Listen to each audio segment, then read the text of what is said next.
in the morning with my cup of coffee. I'm going to start with something serious here, which is Senator Bernie Sanders stepping up and talking about some of the Trump's administration's. Let's have a look.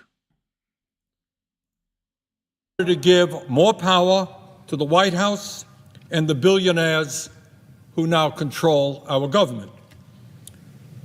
The Trump administration is moving this country very rapidly toward a kleptocracy, where the From the Greek word klepto, which means to steal. function of government is not to serve the needs of ordinary people, but to enrich those who are in power. Welcome to my basement, by the way. Mr. President, I think that today is a very good day to recall what one of our great presidents said at Gettysburg in November of 1863. Look, I'm going to pause right there and just for anybody who's might be watching this, and I don't know if anyone will, I am a American citizen, born in New York City, raised in London, Greek heritage. My parents were born in Greece, so that would make me first generation. I consider myself a liberal in the traditional sense. So before I go any further, I am not a fence sitter. When I say liberal, I mean a traditional liberal. So I don't care which side of the fence it's on. If it works, in my opinion, it works, and I'm all for it. That's it. If it doesn't, get rid of it. looking out at a battlefield where thousands of Union soldiers had just sacrificed their lives in the defense of freedom and the ending of slavery, Abraham Lincoln famously stated, and I quote, "The world will no longer remember what we say here, but it can never forget what they did, the soldiers did here. It is for us, the living, rather to be dedicated here to the unfinished work which they who fought here have thus far so nobly advanced. It is rather for us to be here dedicated to the great task remaining before us." This is one of the most famous speeches ever made, by the way. And just to add, I have spent I've spent most of my life as an expat. So I am an American expat through and through, currently living in Greece. Task remaining before us, that from these honored dead we take increased devotion to that cause for which they gave the last full measure of devotion, that we here highly resolve that these dead shall not have died in vain. And this is how he concluded: that this nation under God shall have a new birth of freedom, and that government of the people, by the people, for the people, shall not perish from the earth. Government of the people, by the people, for the people. Famous words. Shall not perish from the earth. Mr. President, I fear very much that under President Trump, we are not seeing a government of the people, by the people, for the people, but rather a government of the billionaire class, by the billionaire class, and for the billionaire class. The words people can be interpreted in many ways. Some people, all people, good people, bad people. Let's take it with a grain of salt. And what is really interesting is that none of this is happening behind closed doors. It's not being done in secret. It's right out there for everybody to see. Several weeks ago, Donald Trump That's called transparency. So let's be real. was inaugurated for a second term as president. Standing right behind him were the three richest men in America, Elon Musk, Jeff Bezos, and Mark Zuckerberg. Combined, these three men are worth $920 billion. And have enough flex and social clout to bend the web to their will. These three men own more wealth than the bottom half of American society, 170 million people. Three guys, 170 million people. And I should point out, and this should tell you exactly where we are going as a nation, these three men, wealthiest three in America, have become some $232 billion richer since Trump was elected a few weeks ago. There's a sticking point. Three guys, $232 billion richer since Trump was elected.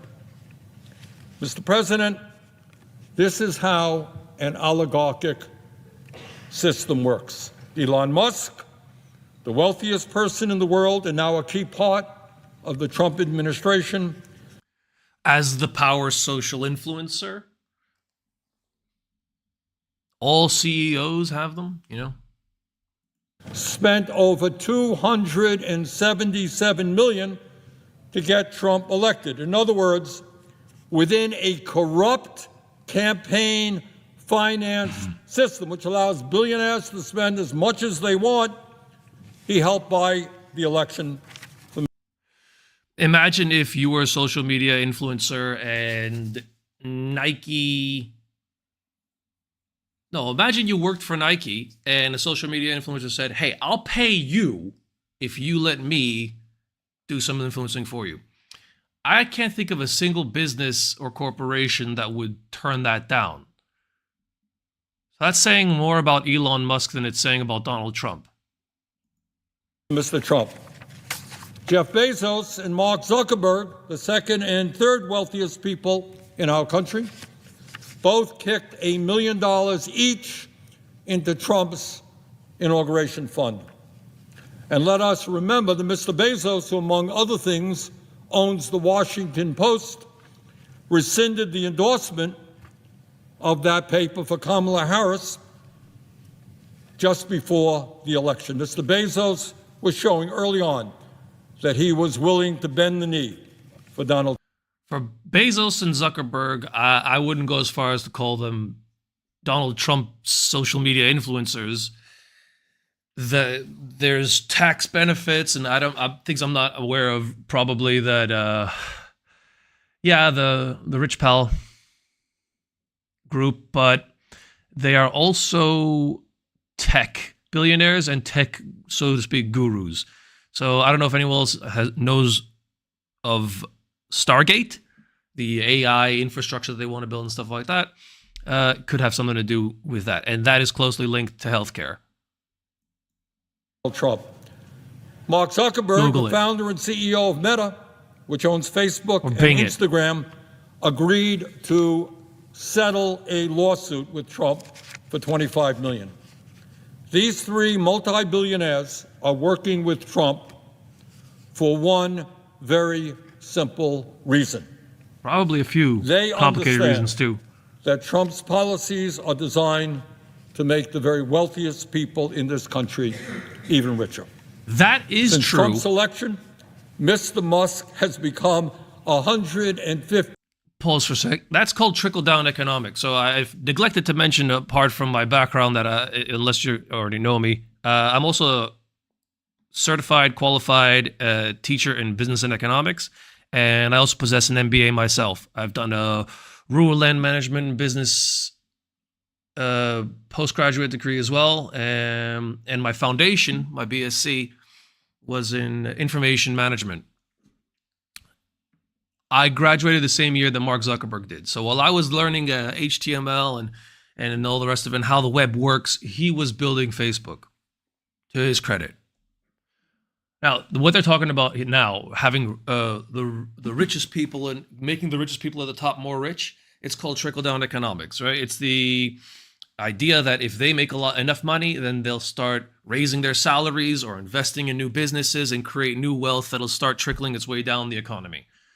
There's no conspiracy theory there. It's just an extreme opposite form of economic policy making to the one that Bernie's more familiar with and comfortable with, sort of the bottom-up approach, lowering taxes, increasing social welfare funds, free healthcare, and so on. $54 billion richer. Not bad in a couple of weeks' time.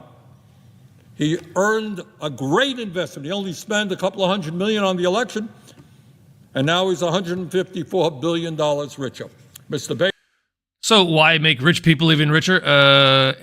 Very quickly, think of it like if you're a big fan of trickle-down economics, it's the equivalent of, let's say you're driving a sports car and you put you add a turbo to it to see if you're really going to notice difference. You won't notice too much of a difference if you have a really powerful machine and you just put higher quality gasoline into it, for example, right? It will take a big jolt if you want to see any kind of results. And if you want to measure whether you've invested in the right, Bezoses and Zuckerbergs, the right billionaires or millionaires, because there's plenty of them out there, then the way to be able to measure it is if you give it a big jolt, you should see some kind of response.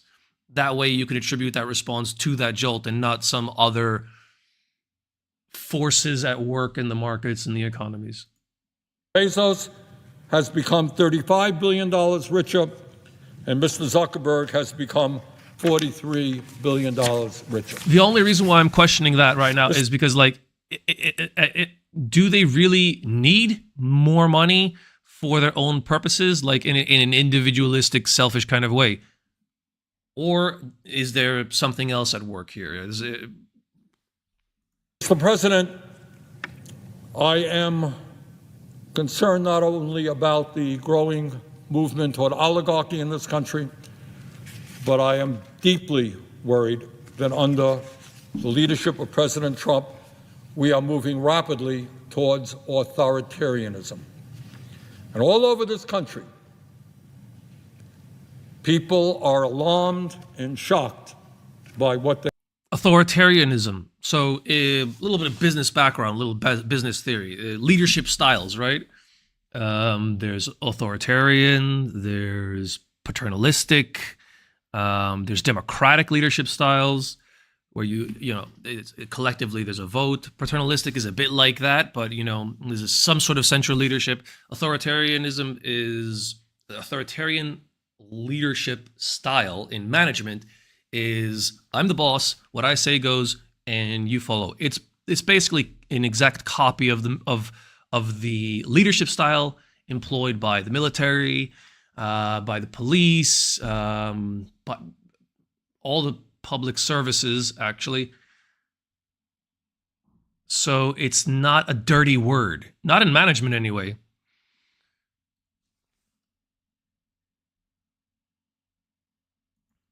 They have seen in the last several weeks. Just a few examples, just a few. And the difference, well, in a business, you don't elect who becomes CEO and your authoritative leader. The person who's best equipped for the job is selected, perhaps, by its predecessor or by a board. In this case, that board would be the American people. So if it is a bit more authoritarian today than it was, let's say, in the times of Bill Clinton, that's who we voted for, right?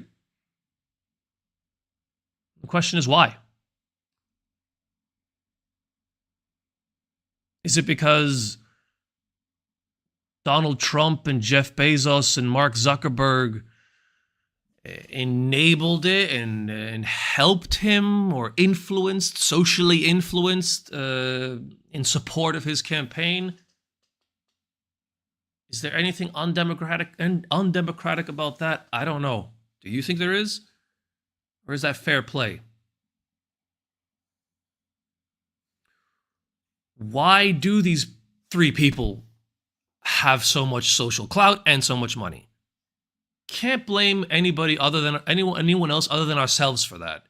So if we create the riches and the power for these people who then provide the riches and the power to help somebody get elected or to influence us to get that person elected, isn't it time we take a closer look at ourselves and how well informed we are as consumers and as voters and as human beings, instead of pointing our fingers and blaming everybody else? Or are our fingers, one finger's pointing at other people and the other finger's scrolling along while we complain about every time you scroll, you put a little bit more money in their pocket? You don't like it? Stop. Last week, President Trump attempted to suspend all federal grants and loans in direct violation of the U.S. Constitution and federal law. As every third grader in America I'm going to back knows, that one up a little bit. Hold on. Last week, President Trump attempted to suspend all federal grants and loans in direct violation of the U.S. Constitution and federal law. As every third grader in America knows, or I hope knows, the power of the purse in the United States belongs to Congress, not the president. Yes, the president can recommend legislation to Congress. The president can veto legislation that Congress has passed. But he does not have the power to unilaterally terminate funding and legislation. Pardon me, Your Majesty. But you guys need to, what's the word I'm looking for? Stand up to Parliament a little bit more. Jeez Louise.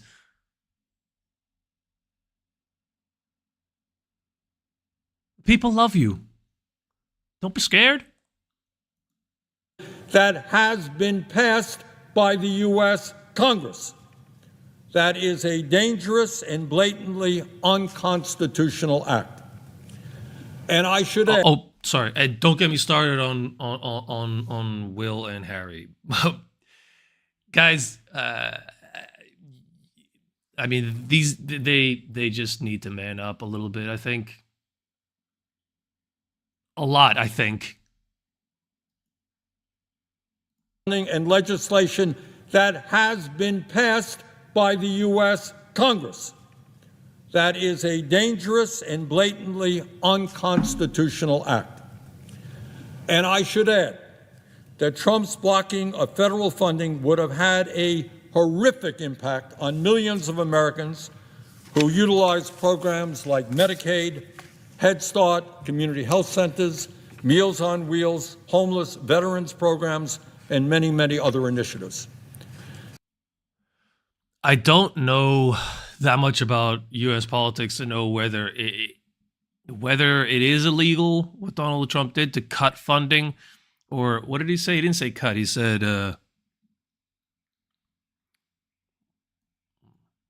has passed, but he does not have the power to unilaterally terminate funding and legislation that has been passed by the U.S. Congress.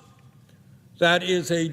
I'm assuming that. I'm going to assume that that's true, and I'm also going to maybe have a little reservation as to. I'm not a lawyer, as to if there's ways of getting around that legally. If anybody knows, please let me know. That's really interesting. Dangerous and blatantly unconstitutional act. In my mind, from a business economics background and just curious about politics, political scene more and more for for reasons like this. I would assume if it's illegal to terminate, you can effectively terminate funding that's been passed by Congress by restructuring the budget. So I could just reduce it to a penny, effectively rendering this kind of funding completely impotent. Is that what he did? I don't know. And I should add that Trump's blocking of federal funding would have had a horrific impact on millions of Americans who utilize programs like Medicaid, Head Start, community health centers, Meals on Wheels, homeless veterans programs, and many, many other initiatives. Not this American, not once. Tens of millions of Americans, including some of the most vulnerable in our country, were impacted by that decision. But that's not all. For the record, I don't know what percentage of the U.S. of American citizens are expats now or grew up and lived most of their lives abroad like myself, but it doesn't impact me. It didn't when it was passed, and it doesn't impact me now either.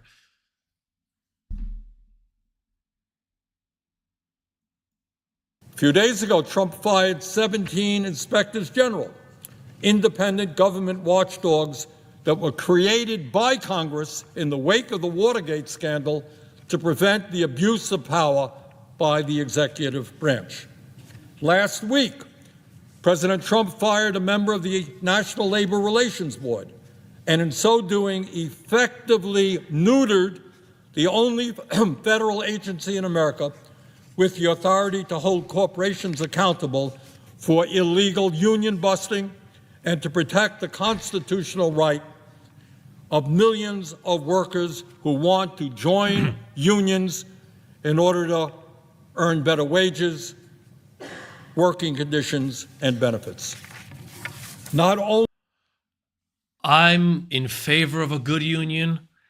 When I was teaching in the UK, I was a member of the teachers union there. I was working at one particular school and got into a little bit of a dispute.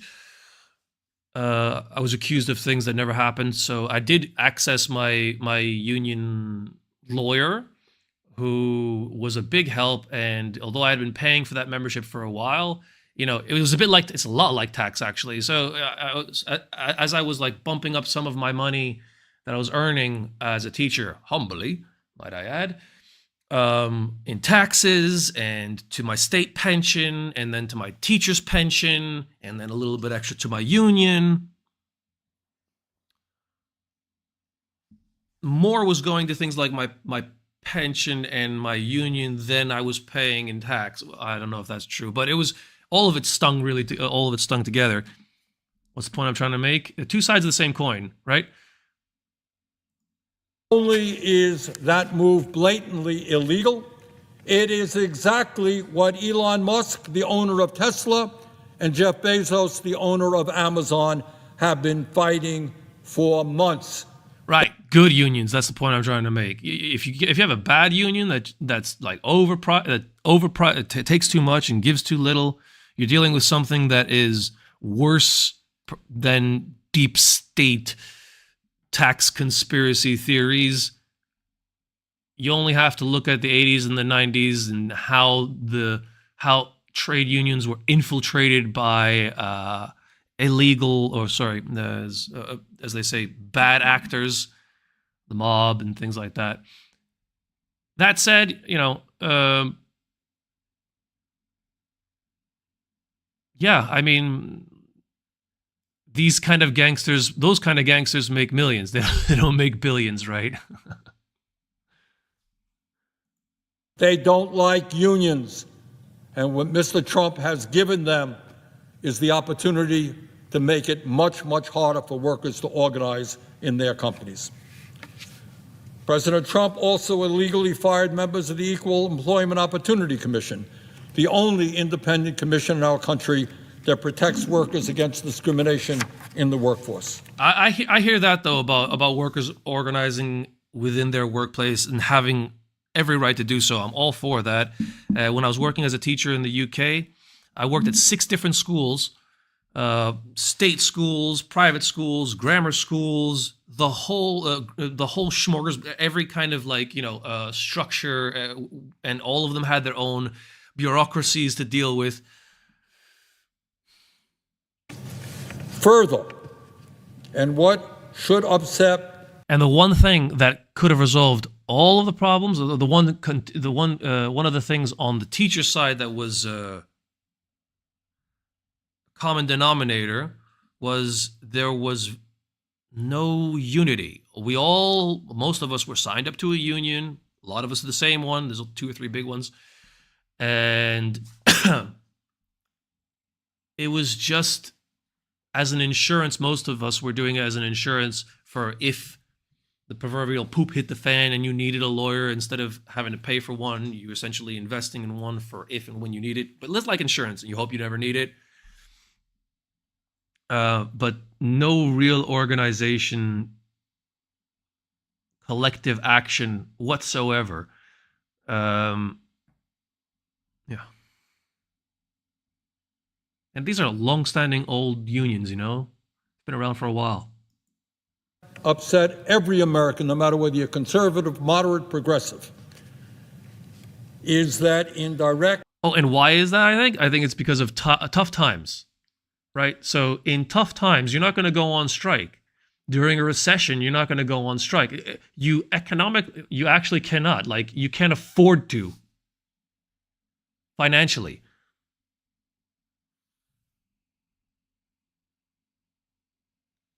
So what would be, I don't know, what does Bernie or Donald have to propose? What would be the solution to that? If you need to organize to get yourselves out of the rut that you're in, collectively, each union, etc., but then you don't have the money to do it, you can't afford to do it, I don't know. Does it work? What would make it work?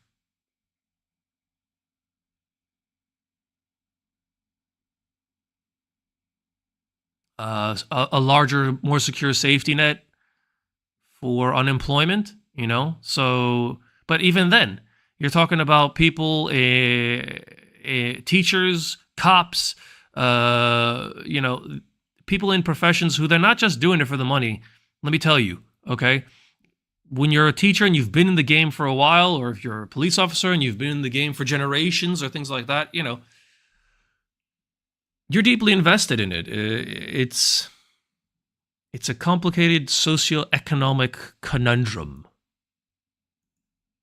Violation of the Constitution and federal law, Trump is intimidating the media with lawsuits against ABC. Sorry, I lost the flow a little bit. I have to back up.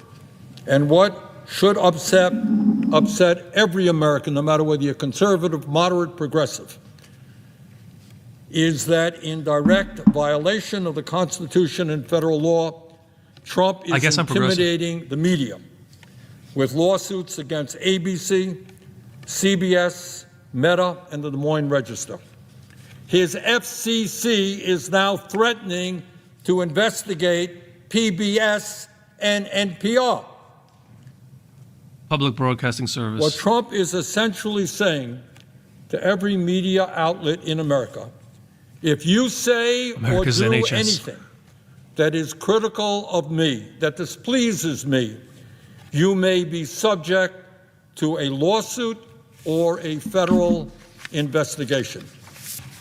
If that is not a direct attack on the First Amendment, on the U.S. Constitution and free speech in our country, I don't know what is. Free speech. But that is not all. Elon Musk and his unelected minions. I think that's reaching again a little bit too. If you're under investigation and you're a media outlet, I'm not a politician, but that doesn't sound like a violation of your freedom of speech to me.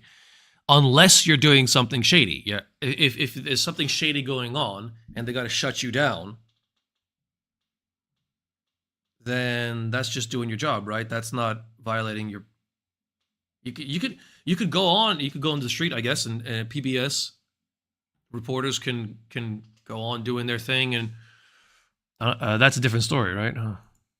Doge have forced out officials at the Treasury Department and illegally shut down USAID, a program which, among other things, helps feed and provide medical help to starving and desperate children all over the world. USAID, like Britain's foreign aid money, which was a big issue when they discussed Brexit.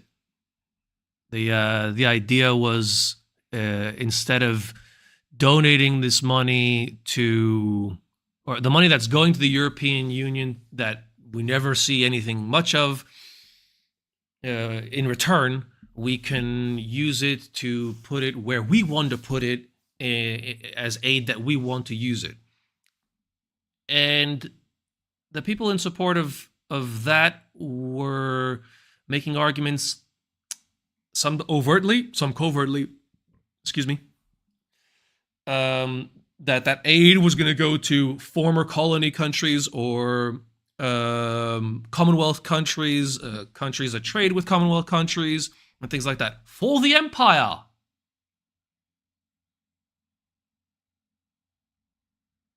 This kind of echoes a little bit to me that. Presidents, much less unelected billionaires, do not have the unilateral right to shut down federal agencies established by Congress. Yeah, so I think shutting down, I don't know how, again, I just clicked this. I haven't read a single thing. If I was going to be messing with the USAID, if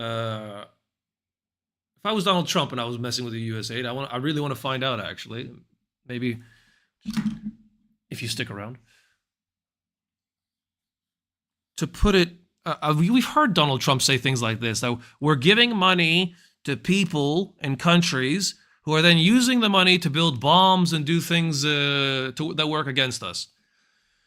I think Donald Trump, like every New Yorker, has been, and most Americans, of all Americans, was deeply, but New York is a little bit more.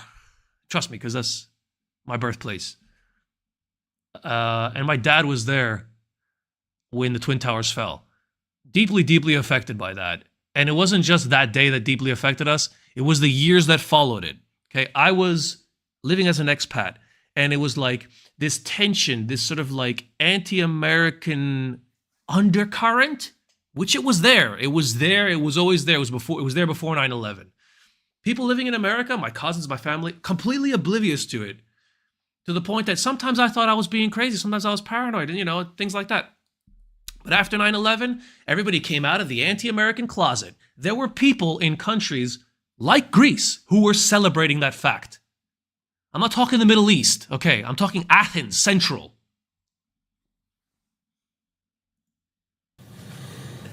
And when we talk about the very dangerous movement towards authoritarianism that we are seeing in this country now, let us not forget Trump's pardoning of the January 6th insurrectionists who injured 174 police officers right here, right outside this floor. How many? Even worse, not only did he pardon those people, but Trump is undermining the FBI by actually investigating the agents there who helped bring these violent criminals to justice. Imagine that. Pardoning the people who broke the law and investigating the people who upheld the law. That is not what America is supposed to be about. Wait, is that, I'm going to back Mr. that President, up. under Trump, we are about the very dangerous movement towards authoritarianism that we are seeing in this country now. Let us not forget Trump's pardoning of the January 6th insurrectionists who injured 174 police officers right here, right outside this floor. Any part. Even worse, Not only did he pardon those people, but Trump is undermining the FBI by actually investigating the agents there who helped bring these violent criminals to justice. Imagine that. Pardoning the people who broke the law and investigating the people who upheld the law. That is not what America is supposed to be about. What if, I'm just saying what if, what if the pardon was to appease one group of people, and then the investigation in the FBI was to appease an entirely other group of people? What do I mean by that? What if the people that were pardoned what if the whole thing was organized by the FBI? And that's the reason why. I just want to know, why was the FBI under investigation? I don't know. Anyone know? Let me know. And Mr. President, under Trump, we are Because they were rapidly investigating moving him. toward a kleptocracy as well. That's a little immature if that's the case. Just before the president was That inaugurated, is also a statement. he and his wife launched their own cryptocurrency coins. A statement the people voted for, with the help of, campaigners. Giving them the potential to earn many billions of dollars. More Wife money. launched their own cryptocurrency coins, giving them the potential to earn many billions of dollars. Crypto, from the Greek word of hidden. If Wall Street CEOs tried to bribe the president with a bag full of money, that would be illegal. That's against the law. But now they don't have to do that. Today, if a multi-billionaire, the head of a foreign country, wants to curry favor with the president, all they have to do is buy his cryptocurrency coins, and when they do that, they are directly enriching Mr. Trump. Without breaking the law, right? Because cryptocurrency is not money. Money, for something to be classed as money, doesn't matter the purchasing power that it has to be linked back to a central bank, right? You have to be able to take your paper money and then go to your central bank and say, I want this in exchange for, it used to be gold until 1971, excuse me. But now in most countries, they hold vast amounts of US dollars in their foreign reserves at those central banks. So essentially, the global economy is backed by US dollars, not gold, as it was when we, invented money, precious metals. That's why when you find, in antiquity coins and stuff, it's coins, it's metal, because we were in the Bronze Age, and then then the Gold Age, and now we're in the Information Age. So information is the currency. Voila, crypto. So, Mr. President, the question that millions of Americans are asking is, given the move toward oligarchy, given the move toward authoritarianism, given the movement toward kleptocracy, where do we go from here? What should we as Americans be doing? And let me tell you what I think and what most Americans think. And that is, instead of moving toward an economy which is designed to benefit the very richest people in our country, we have got to create an economy and a government that works for all of us, not just for Mr. Musk or Mr. Bezos or Mr. Zuckerberg.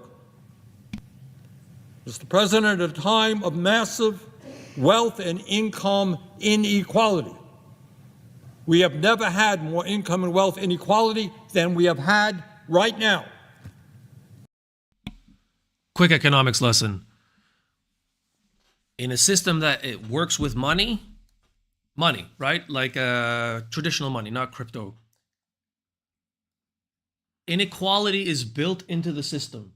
You need to have inequality for the monetary system to work. That is a fact. It is not a conspiracy theory. I teach economics. I have a little economics book over there. I can show it to you. It's in black and white, high school level, high school economics. Inequality is built into the system. Why? Because if I drive a Jeep and my neighbor drives a Lamborghini, his Lamborghini incentivizes me to want to get up and go to work and earn that money so that I can, at least that's how the theory goes, right? And this system has been around for centuries, and proof that it works is take a look around. It's not perfect though, right? Which is why we also have all these problems. Why is it not perfect? That's also not a conspiracy theory. It's because we're human beings, and human beings are not robots. So a Lamborghini might incentivize one person one way, it might incentivize another person another way. It might incentivize one person more, it might incentivize the other person less. It might not be the Lamborghini that incentivizes me, it might be, loads of free time or, your own chalet or whatever.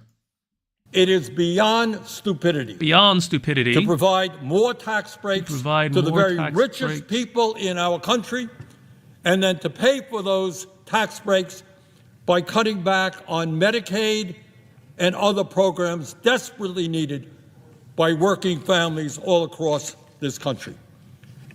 It's just a different flavor of economic policy that Bernie's not a fan of. That is what we should not be doing. But let me take a moment to tell you what we should be doing. At a time when 85 million Americans are uninsured or underinsured in our broken healthcare system, we have got to do what every other major country on earth does, and that is invest in education? Guarantee healthcare to all people as a human right, not a privilege. That's what we've got to do. Okay. At a time... I have one response to that, and that is, well, his answer is going to be Stargate, isn't it? That's his answer. A AI network where Americans can just send in a little blood sample or just stick their finger on their Microsoft Copilot enabled device that then diagnoses them in the morning and suggests whatever flavor of treatment they prefer, holistic, pharmaceutical, whatever.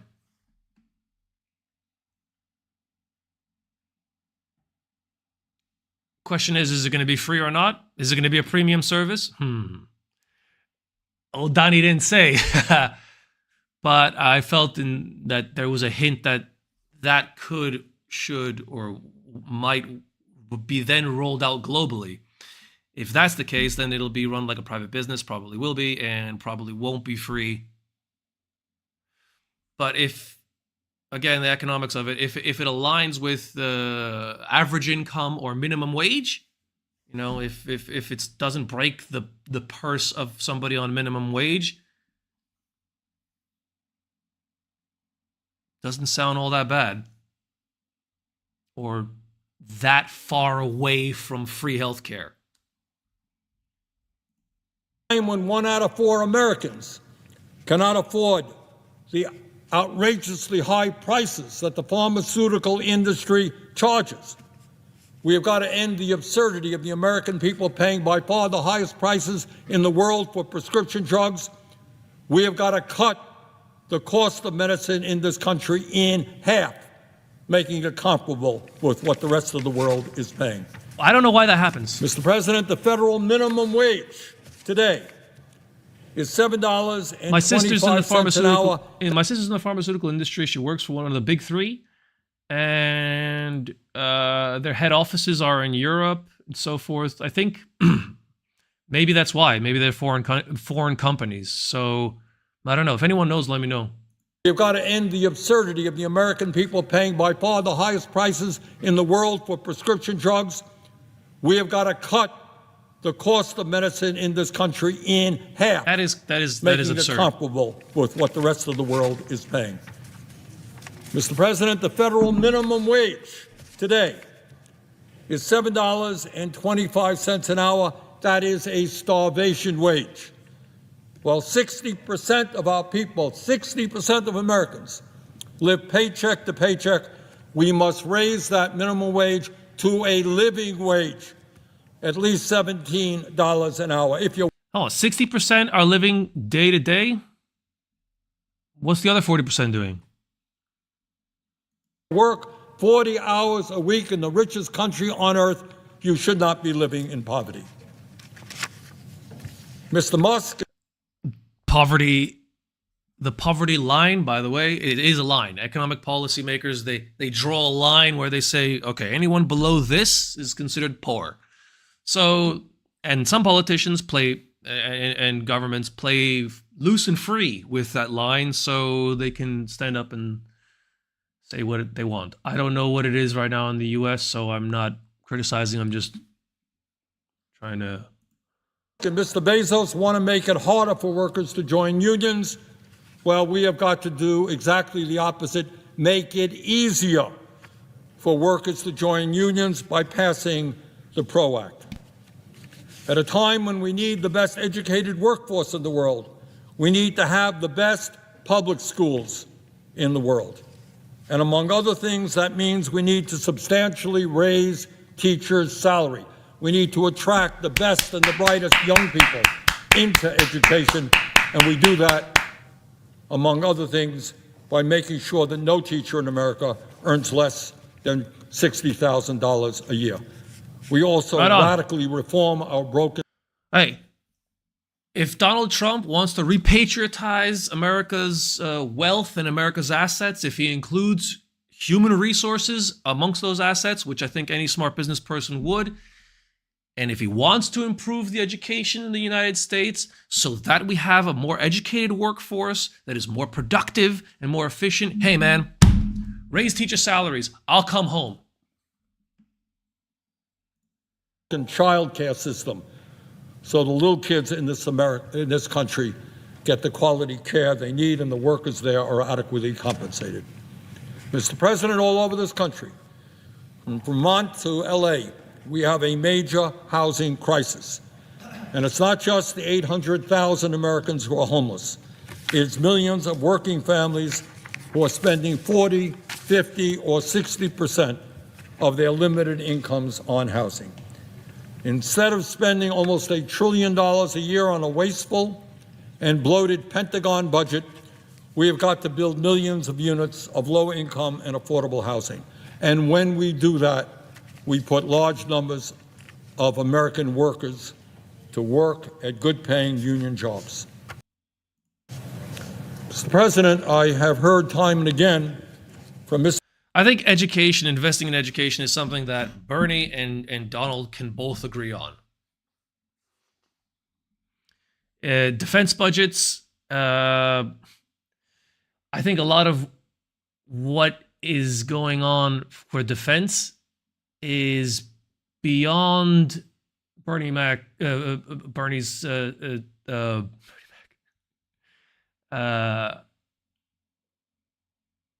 or he knows and he's just not trying to acknowledge it, that war in the information age is not fought with bullets, that it can be fought without bloodshed directly. And I think that Donald Trump understands that better. Mr. Trump's supporters that the president won the election and he has been given this huge mandate, just an overwhelming mandate to do whatever he wants. Well, no president has the right to move us to oligarchy, authoritarianism, or kleptocracy.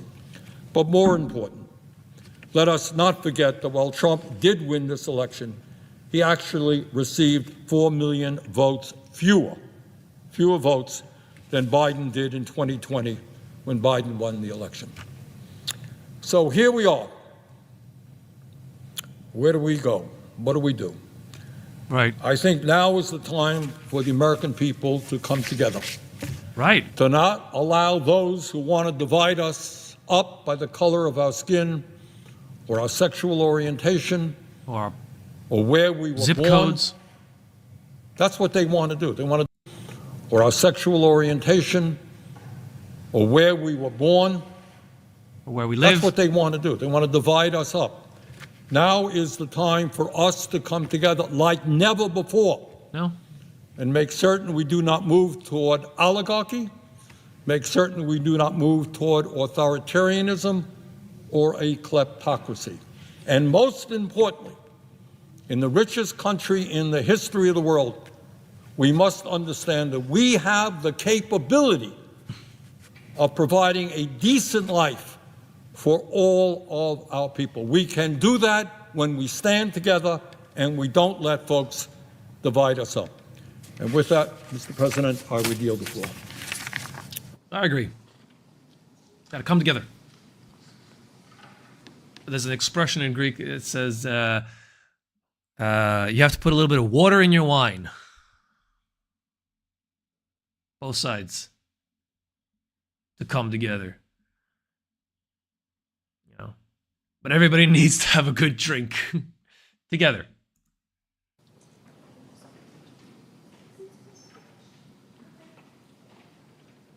And that's that on that one, I think.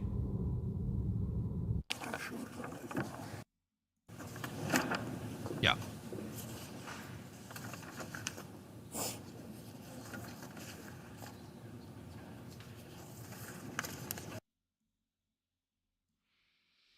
Okay. Mr. President, as the holiday season, I'm gonna have a little break and see what else is on YouTube.